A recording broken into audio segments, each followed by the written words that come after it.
Ang Barangay Bulacning na Lipa ay kilala bilang honey capital na Batangas.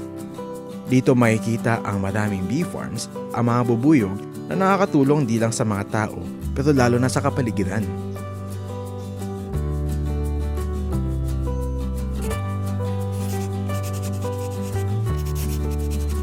Last year, 2015, nag-start ako mag-alaga nito noong December.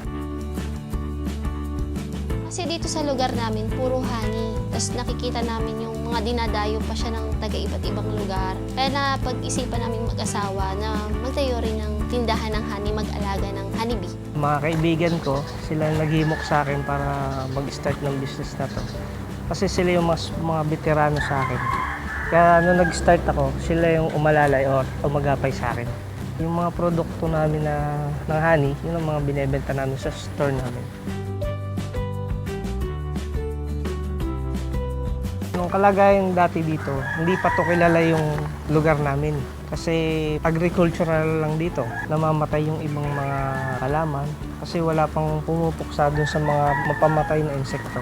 Kasi dito, marami siyang tanim na rambutan. Nung di pa kami nakakapagtayo. Pero hindi siya masyadong mabunga nun. Pero simula nung mas malapit yung mga laywan, dito sa mga puno, mas dumami yung kanilang bunga. Mas maraming na-harvest na rambutan.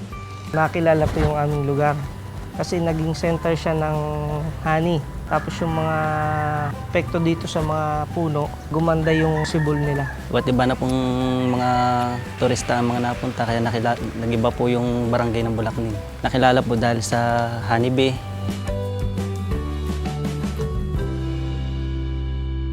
Nakakatulong yung mga bubuyog sa kapaligiran dahil yung mga bulaklak dito sa mga nyog, sa mga rambutan, yung mga iba't ibang klaseng puno dito, nakakatulong siya dahil yung mga uod na pumapatay sa mga bulaklak, pinapatay ng mga bubuyog.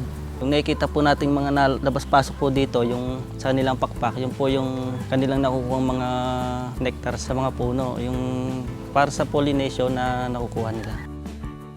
Yung mga bubuyog nakakatulong hindi lang sa halaman, pati sa amin, dahil kalimitan, ito nga ang tinawag ng lugar namin na honey capital ng Batangas. Kasi lahat ng tao dito, kalimitan, nag-aalaga ng laywan. Tapos yung nakakatulong ang laywan sa kapaligiran, yung parang mas dumami yung kanyang bunga. Hindi naman po laging mawawala yung buyog dahil sa sobra na pong dami po nila. Kahit po sila mamatay, sila po meron po yung mga kapalit. Pag nawala ang bubuyog, babalik na ulit sa dati na yung ibang mga puno namamatay, nasisira. Hirap sa amin at saka sa mga halaman. Kasi yung sa amin, ito yung pinagkakakitaan namin, tsaka yung pagkakakitaan ng tao. Kasi boom na nga dito yung honey. Ang pinaka-importanting nagawa niya, sila yung pumapatay sa mga insekto na sumisira sa halaman. Ang importante ko pong natutunan dyan yung nakakatulong po sa ating kalusugan ng tao na napagbigay po sila ng yung nga pong honey. Una, kagat ng bubuyog, healthy siya, mamamaga siya, pero yung circulation ng blood, nakakatulong yung kagat ng laywan. Yung iba nga nagpapakagat pa sila eh.